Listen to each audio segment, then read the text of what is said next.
Kurt, if you had to start over today, would you choose Loan Depot again? Yeah, I think I would. One of the reasons that I came here was because of the company's culture. I never had the ability or even thought that I had the ability to work, with somebody like you doing something like this because of where I was previously. I don't think this would have happened.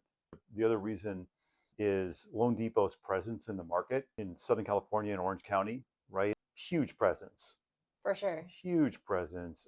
When you have a headquarters that's located in Irvine, and I can actually have people come and they can drive there and they can meet people and they can come here to our office. I mean, it's local, it's here, it's not in some other state for I some of agree. those reasons.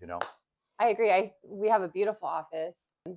And I always say, I'm sure I've said this to you at some point, I feel like mortgage lending is like wrestling, right? You practice together, you train together. When you get out on the mat, though, it's one on one, right? It's you and that recruit, it's you and that competitor. But what I do love about Loan Depot is that when it comes to the recruiting part, you don't have to get on the mat alone. You have your one on one conversations, but we have a huge support between our boss, our regional, our divisional, our president, even, which is amazing. And I know when I came on, I spent hours at corporate talking to all of the different leaders, which was incredible. Same thing for me. I mean, I've been here for 2.5 months. You've been here for 7 months. 7 months. Right. So you're a veteran. But we both have a lot of time in the mortgage industry. For sure. Right. I'm further along here than I was at my previous company 7 or 8 months down the road, 9 months down the road. And so whether it's, people coming on board and, there was a recruit where we probably on the phone 6 to 7 times, but it took that and Saturday calls, calls during the week, um, or other managers like you, when I just first came on board, jumping on the phone with a recruit, saying, "Yeah, Kurt, I'll no problem. I'll get on the phone with you." In our region, there's a lot of experience and there's a lot of longevity. sure. I was impressed with the longevity. For sure. I actually tried recruiting multiple people on my team when I was at a different company, and they said absolutely not. They would never leave. So I was like, what is it about Loan Depot? I didn't know anything about Loan Depot's culture when I got here. And it was everything my former company had tried to be but couldn't execute on. But they're not shouting it from the rooftop. It's just how we function at Loan Depot. It's incredible. Yeah. And I agree. I've had you help with recruits. I've had Yvonne Gomez in our Cerritos office. I'm like, hey, call Yvonne. She knows more about the broker world than I do. Shortly after I came on, we had our business planning meeting for 2026, where I finally got to meet all of our coworkers in person. And the amount of talent that was in that room, the amount of love and caring that was in that room, and the collaboration that was in that room was so incredible. And we had leaders show up for our business planning session. Alec Hansen came and did a whole thing on social media, AI, where the company is headed. It was incredible. I've never seen anything like that. And then, as you know, we just had our meeting in Dallas. I was happy when I first came aboard that I was able to go to Dallas just to kind of get with everybody. And that felt great because in previous organizations that I've been with, that was sort of a regular thing. I haven't been to something like that in a while. So just to get everybody there. And then when we were there, not only did we get to meet everybody, but it was rolling out things, technology that, had never seen before, like our AI, Laura, Right. which actually we can actually call in to Laura and then ask Laura a question like, "Hey, Laura, what do you do with recruits when they first come on board to Loan Depot?" And then she will go into a whole thing of, "This is what I do. This is how I do it. I make the calls," and it's really kind of an amazing technology. And I've had recruits say, "Wow, that is unbelievable." Yeah. And you know what else I love? They had us sit at different tables for every different section of our time there because they didn't want cliques forming. They didn't want us sitting with our own people. They wanted us mixing with the rest of the people from the other states. And I thought that was incredible because I met some amazing people. And actually, I'm planning on doing a mortgage mastermind for women only, for the top producers in Orange County. I'm super excited about it. It's truly just let's get together, let's have women supporting women, a girl power type thing. And that's where I got that idea. And that's where I learned the best way to execute on it. So I'm super excited about that because I do feel that historically women have been underserved in this market as leaders and as loan officers. And I think bringing other women together to see, okay, hey, what are you struggling with? What's working for you? How have you approached this? And just pouring into them is what all of us needed at some point. So I'm hoping that we can do that for each other with this thing. But I would never have thought of that had I not heard one of the speakers say, this is what she's done. And it's worked out so well for her that she's absolutely loved it. Yeah, that's just a great idea, and it's not really something where you're necessarily pulling people together from the community, women in this case, to just I'm just recruiting you, right? Because Right. that just sounds like a pitch. It's no, let's get together. Look, we all know because we've But been mortgage is doing this hard. okay, mortgage is hard. Like I tell people, if this were easy, If you're doing it right, it's hard. if you're doing it right, it's Yeah. hard. But if this were easy, right, everybody would do it and nobody would make any money. But it's hard because you have to have people that have been through the wars, been through the battles, seen the documentation, understand that when a customer comes to you, that you can analyze how they're coming to you, you can put them in the right position, you can understand the documentation, and then you can guide them. For sure. You can guide them the way that they should go, so that the stress is not on the customer, right? Part financial advisor, part mortgage advisor, part therapist, right. part you name it. The list goes on and on, right? Exactly. I worked at Bank of America after it had bought Countrywide, and multiple different mortgage banks like this one and direct lenders. And I can tell you, I have seen nothing like what I see here with our tech stack, with the support, with our rates being competitive, our agility and our ability to move quickly and get things approved quickly. And when something needs to change and we run it up to Brenda Henry, like you said, our regional manager, and next thing you know, Alec has approved it, or Tom Fiddler, our president, has approved it. Like, things happen so fast. There's no bureaucracy that you would expect with a publicly traded company. Yeah. I've seen more bureaucracy in the smaller companies that they need a panel to make a decision, or they're afraid to make a decision. And here, if something's not working, let's fix it. Let's get it changed. It's been incredible. Yeah, we all got here. You've got a story. I saw your story the other day that you posted. It's amazing. I have a story. We all have been through that. I think probably for us, the most difficult thing was the financial crisis. And there's a lot of us that, we did not leave the mortgage industry. A lot of people did, not completely understandable. And we still have people leaving today. The numbers are down to like a third of what they were. Yeah. Exactly. So what's happened over the past few years, it's really been a rate issue, right? You had the pandemic where rates dropped to the floor, and then you had the increase in rates because issues in the economy, inflation in the economy. Why would you as an originator come to Loan Depot? I mean, why? You've got to understand that. For sure. You've got to know that, because you're at a shop right now, you're at a bank right now, you're at an IMB, an independent mortgage bank right now, you're somewhere, you're at a broker, and there's no company out there that I've ever been to, maybe you have, that's perfect. No, I haven't found it. So it's understanding your why. So absolutely. So for you, what was your why?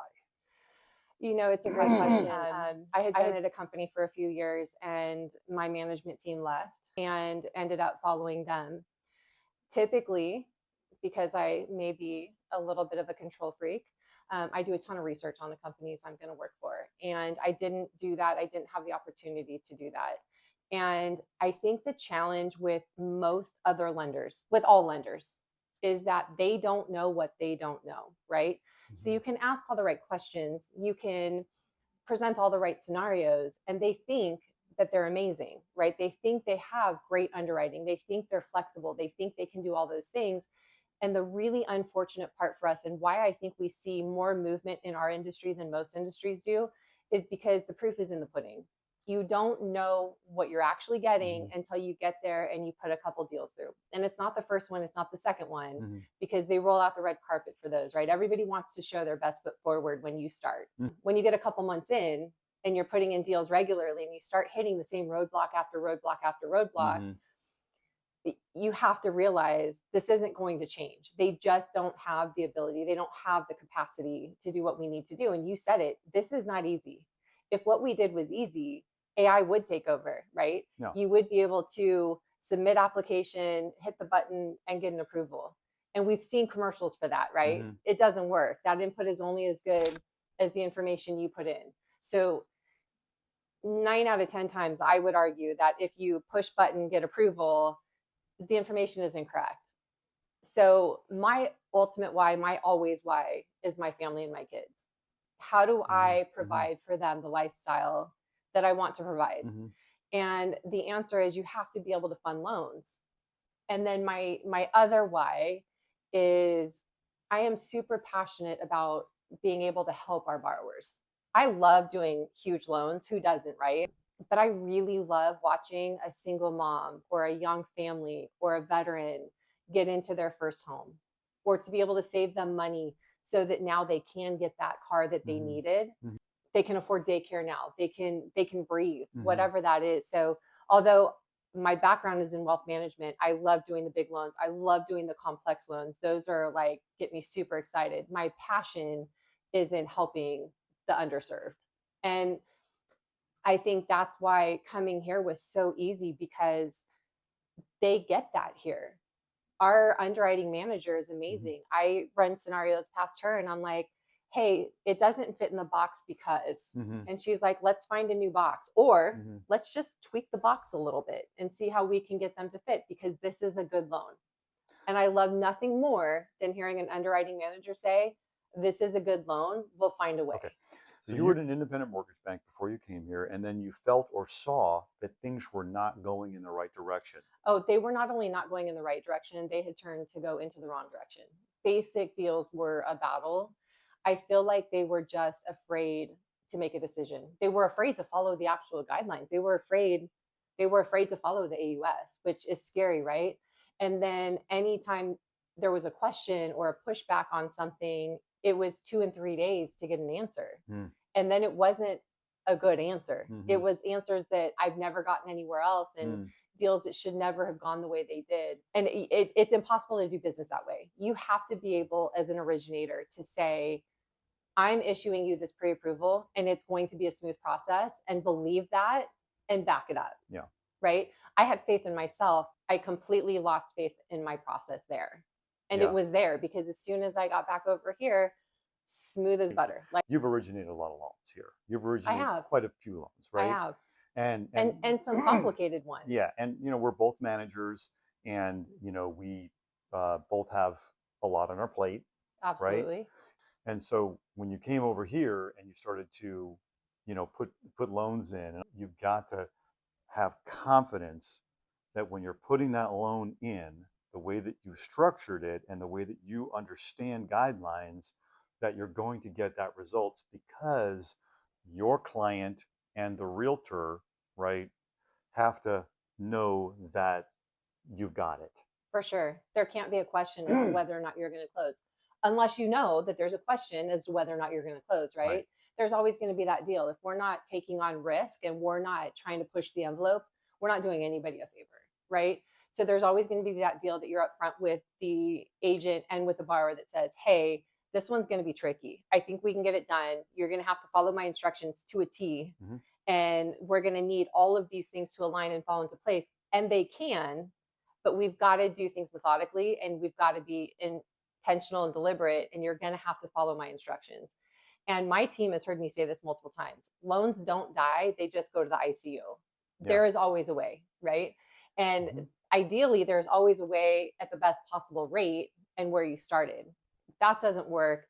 Being an independent mortgage bank, as you know, we have all of our internal products, but we have a huge variety of partners that we can go to if we had to.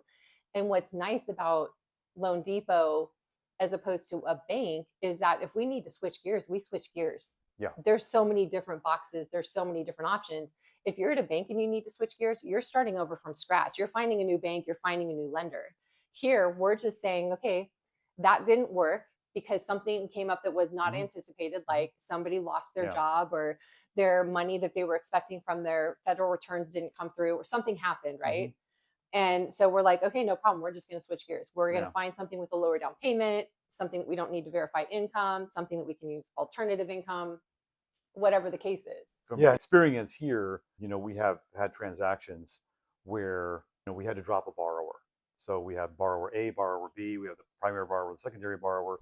And on our system, you're able to, not the primary borrower, but you're able to drop the secondary borrower because there was an issue with the verification of employment. that was something new to us, right? My guys, we're coming from banks, or we're coming from, and wow, to be able to drop somebody off of a loan and not have to start over, that's extremely Powerful, helpful, right? Because why? You don't lose the lock.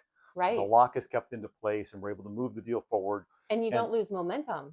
you don't lose momentum. And this was done with our processing manager, who we were actually on the phone with, going through this deal that we were trying to fix, because a lot of times when you're the originator, you're so close to the loan that you can't see the solution. So you need to call Yeah. somebody like your manager, your processing manager, somebody, take a step back, Coworker, yeah. get the larger vision, and they say, oh well, we can drop borrower B, because you know what? Let's take a look at the property tax. Oh, we're misjudging the property tax here. Let's go to the property tax site, drop that payment by about $300. Then the DTI comes in at 49, and bang, we have an approval with only the primary borrower.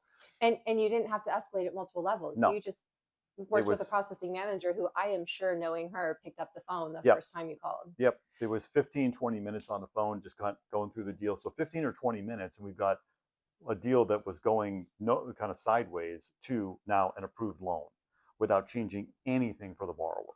So, no BS, Kurt. Mm-hmm. We know that good loan officers leave where they're at for a reason. Why do good loan officers leave? What It's not the money. We know it's not the money. Why do good loan officers leave where they are? Yeah, there's probably a few reasons, not just one, but I think that, you know, they feel unsupported, right? They feel that they are just not getting the support. Or for a large producing loan officer I had on my team a while back, this person left their company because of a relationship that they had with a builder, that a couple of loans went in, and they were not able to bring them to conclusion, Our right? relationships are huge. Right. And so, and I think that when they were looking at those deals, they could have been done. They could have been done, but then you don't get the upper management support. Like, well, you know what? Looking at this, we can do this. This is doable. Let's get this done. We understand the relationship here, but we got to have the documentation. So when you run into a situation like that, where you're bringing to us, and Loan Depot is the largest lender, right, to the builder community in the United States, Right. right? And so we value those relationships. We value realtor relationships. For sure. We will still do an MSA to a realtor. Right. And you heard Anthony Shea himself, our CEO, say at our Dallas meeting, we will do a loan if it's legal and saleable. Yeah. Full stop. Yep. Legal and saleable. Yep. Let's find a way to put it into those two categories. Obviously, we're not going into the realm of illegal. We're not doing anything that's not on the up and up, but there's a huge gray area that we live in, right? Huge gray area. So it sounds like same loan officer, same effort, different room, different outcome. Yeah, absolutely. And so I think that's why people leave their current company because they just feel like they have no relationships with anybody at the company. Like, I just don't even have a friend here. Like, I'm kind of on my own. And when you feel like that, when you just feel that your company hired you and everything was great, and then 60 days later, they're just nowhere to be found. I mean, there's not even a meeting. There's not even a conference call with originators bringing everybody together. You're just out on an island by yourself. I love our national calls every month. I love that Brenda brings us together monthly for us to collaborate as coworkers. I get so much out of those calls. And I will say, one thing that's interesting, you said they don't have relationships. I would argue that they do have relationships, and that comfort is very expensive in this business. I think just as often people leave a company because they don't have a relationship, they stay because they do. And I wonder what that's costing them. Yeah, no, I that's a good point. You're staying at a company because you feel like the company is doing something for you, because you have these relationships, like, oh, these are, Or you even just feel loyalty to those you work right. with, or to your management team, or to the company itself, kind of more of a blind loyalty, like I've always done it this way, so I'm going to continue, or these people have taken care of me for years. But then you realize at some point, I think most successful loan officers realize at some point that comfort is expensive. Like, Mm-hmm. yes, it's great that these people helped me, but am I growing? Am I doing what I need to do? Am I Mm-hmm. getting the support I need today? Mm-hmm. Because as loan officers, we're only as good as the last loan we funded today, right? You mentioned meetings. I actually asked my team, because we have meetings every other week on Wednesday. Do you guys want to go down to once a month? Is this too much for you? Because I don't want to have a meeting that's not adding value. I don't want to take an originator out of production Mm-hmm. just to feed my ego or to disseminate information that could have been done in an email. Mm-hmm. And they overwhelmingly, including my top producers, said, no, we want to keep our meetings every other week. We want to be here. We want to collaborate with each other. We want to continue down this path. I was shocked. Yeah, I mean, look, we've all worked with Originator in whatever capacity, right? Oh, I hate meetings. Well, what happens is you lose the connectivity between each other, For sure. and you become sort of like out on your own. And with that loss of connectivity, then you know you just don't do as well. You No. need other people around you to help and support and motivate and drive you. And a lot of times that, I know there's some distance stuff here that we deal with people who live For sure. away. And we bring them in on teams and Yeah, we put them up on the big screen so everybody can see them and they can participate. right. But it's always going to be better when you can actually that at that once a month, or whatever the time frame happens to be, you just make that drive and you come in and you Yes, get face to face and you get that collaboration because it fuels energy. It it does. fuels energy. And you already said it. As a loan officer, as an originator, when you're looking at a loan, you can look at it 1,000 times for a million Mm-hmm. hours and still miss what's Mm-hmm. right in front of your face because you're too close to it. Mm-hmm. You've looked at it for too long. You're too emotionally attached. Yeah. And as managers, our job is to not be emotionally attached to somebody else's deal, right? Yeah. And so one of my favorite parts of my meetings is the wins and speed bumps, right? And again, loans don't die. So we have speed bumps, we have hurdles, we have, Yeah. those that need life support. Right. And the amount I feel like we all learn from that portion of our meeting is so huge because you hear one originator say, yeah, I ran into this issue with a condo. Well, the Mm-hmm. next person now realizes, hey, Mm-hmm. I've got something very similar. How did you overcome that? Mm-hmm. Or I had this person who works 2 jobs, but there's some nuance to it. And you hear how they worked through that, and we can problem solve through that. But also reminding them you need to escalate early and often because you and I are not here as a gotcha. We're not here to manage anybody, right? Our job No. is to make sure that people stay compliant. Yeah. Obviously, that's the management piece. But our job is to coach loan officers. Our job is to help them level up and to find solutions for them. Yeah. Loan officers don't need to be managed. They don't need to be babysat, the good ones anyway. Right. And if they do, they probably should be starting out in a call center, and there's nothing wrong with that. Right. If they need that extra structure, that extra kick to get started, and we all started somewhere, it's a great place to start. And I love that Loan Depot has that option.